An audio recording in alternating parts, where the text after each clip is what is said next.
I'm Sonja Daniels, and I am a homeschooling mom who actually mills her own wheat and makes her own bread, pasta, and any kind of goodies. And so I'm just gonna let y'all know what a mom of 3 does when her kids go to sleep.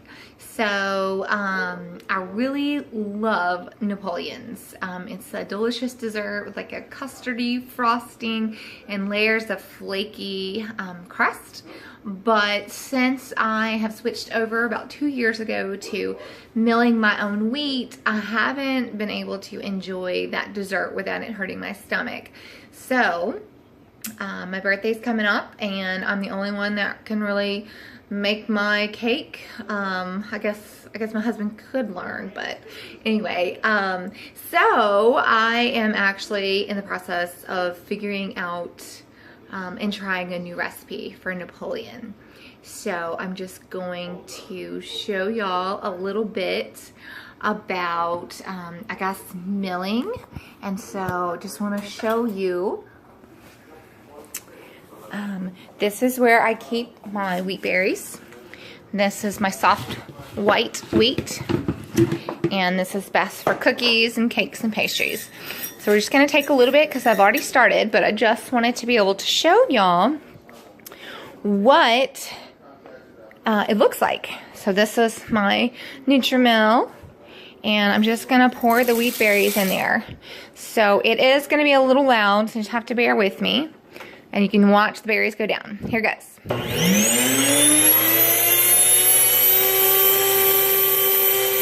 they go.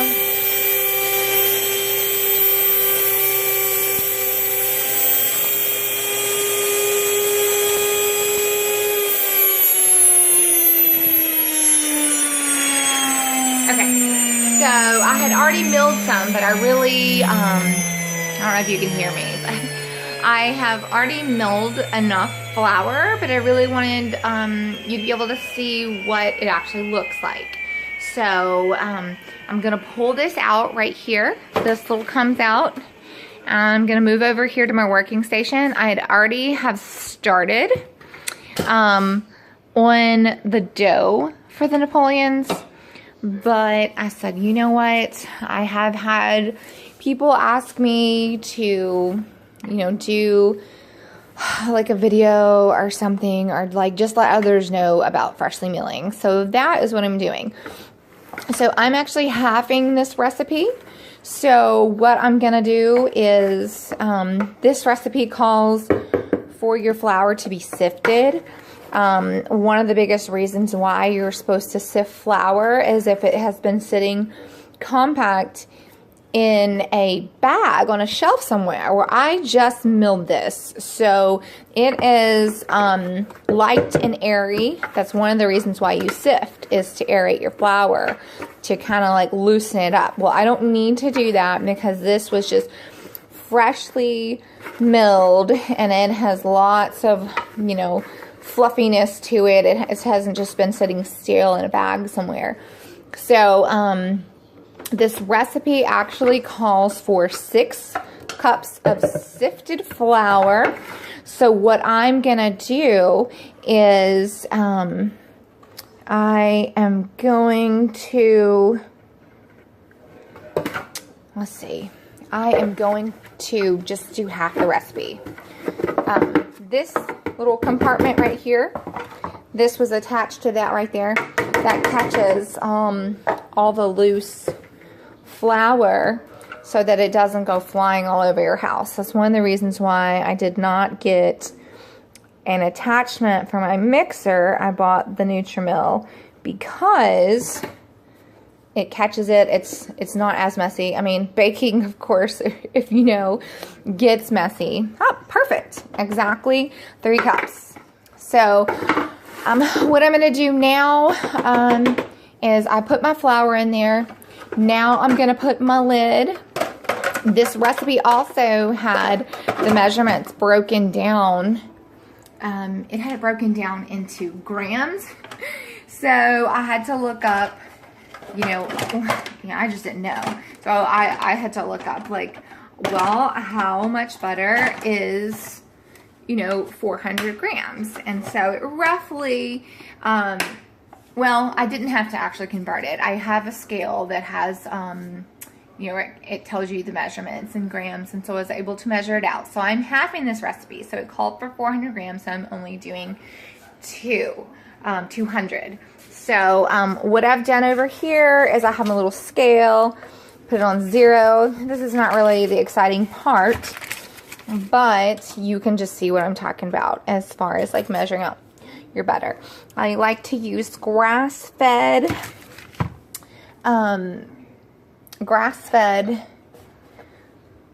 cows, and then some measuring at 192:1. Okay, so, well, I don't know, my scale's a little wonky. So let's see. Let's just add another little chip on there. It keeps going back and forth, back and forth. All right, so that looks good. I think it looks good. I don't know. It's going a little crazy. 214, we're going to go with that. So, so what I'm going to do next is I'm going to cube up this cold butter. You want it to still be cold. I'm going to throw it in my food processor and get it going, and then I'll be right back with the next step. Okay, so what I'm doing right now is we're going to come over here, and I dropped 1 egg in there, and I have some homemade vanilla that a dear friend was gracious enough to make me. And this is apple cider vinegar, which it calls for vinegar. I don't just have regular white vanilla in here because there's so many benefits to organic vinegar that has the mother in it. So, and I can go over that another time. Y'all just let me know what you want to hear. But this recipe called for vodka, and I don't just have any vodka laying around, but this vanilla is made with vanilla beans and vodka. So I'm just using that. So it may add a little extra taste. We'll see. This is my first time making this recipe. So I'll be right back. All right, so now I have incorporated my egg, my vanilla vodka, my vinegar, salt, and cold water. And I've already added my flour and my cubed cold butter and pulsed it. And so now what I'm going to do is I am going to pour this in here. And by the way, this is the first time I've used this food processor. So I just opened it and set it up. So just for y'all and just for this for this cake. Like, I'm really excited. So here we go. So this part's going to be a little tricky because you've got to kind of spoon it out or use a spatula. So that's what it looks like. Not really like dough, but this is like a pastry dough. So it is going to be extremely sticky. And so what I'm going to do is I have a spatula that I've been using, and I'm going to just kind of like dip it out of there straight onto some plastic wrap, and I'm going to ball it up and wrap it a couple of times because you don't want it to get dried out. And then I'm going to put it in the refrigerator for later. You want it to sit in there for 1 to 2 hours to chill, and then after that, that's when we'll start the baking. So it is quite a few processes. Okay, so this is what your dough looks like once you have scraped it all out of there. And they say, the recipe says you can knead it a little more, but the biggest thing about kneading it with your hands is the heat from your hands is going to melt the butter, and that's kind of the whole way we get the fluffy, flaky dough. So anyway, I'm going to ball it up, and then I'm going to stick it in the refrigerator.